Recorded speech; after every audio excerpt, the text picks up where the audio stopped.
back into what I said about triangles and things like that. What is it that's true in the world?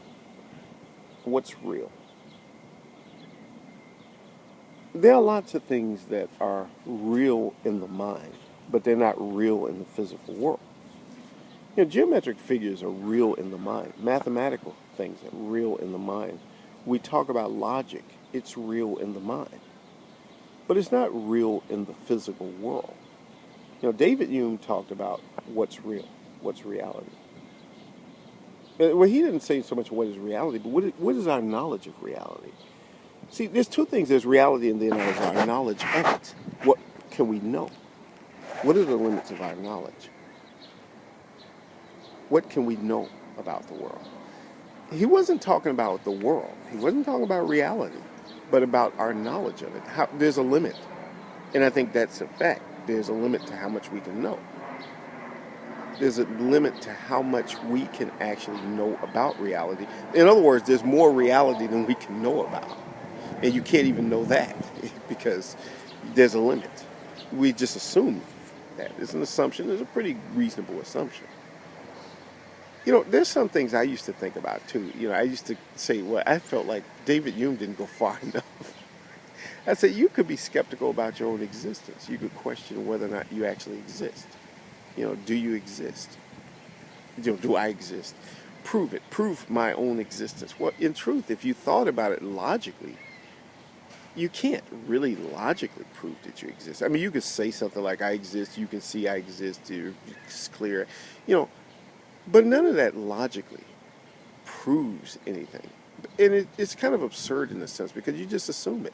It's an assumption. I assume I exist, and I assume that this is me and that there is such a thing as the self. But you can't really logically prove it. David Hume talked about the self thing and the bundle theory and all that stuff. I'm not going to go into all that philosophical stuff about things. But there are limits. There are limits in language. Language can't take us everywhere. And our senses can't take us everywhere. We're limited. Our senses are limited in revealing some things about reality. Our logic is limited, and even science. Science goes a little bit further than our senses.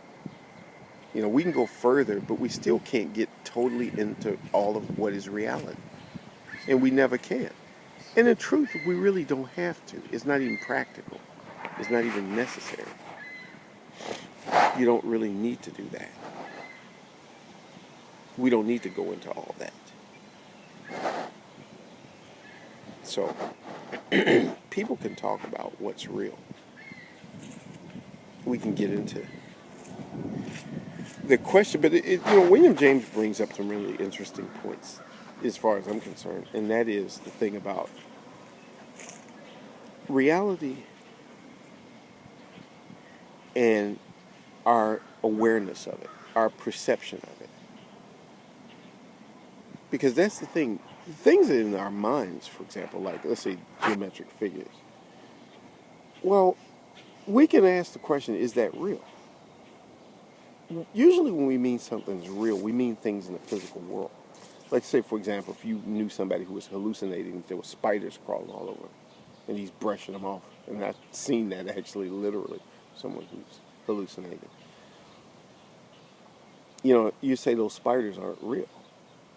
They're not a part of reality. But they are a part of the reality of that person's mind. They're a part of the reality of what's going on in that person's head. And they are perceiving these things as being out there in the world. Sometimes people take drugs, they perceive things. And sometimes it could be something like, if, say, somebody takes LSD, you have perceptions of reality. I've never taken LSD, so I don't know about that. But one perceives reality differently.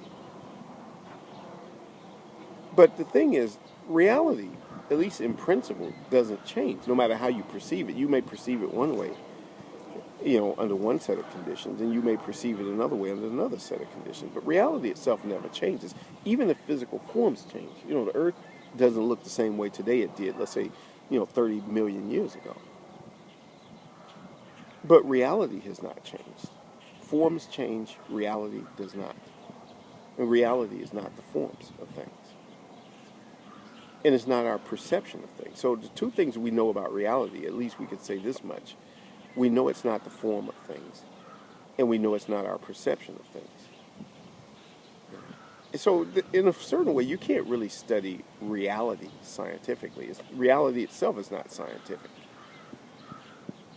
It's something to think about. It's just a thought of my mind.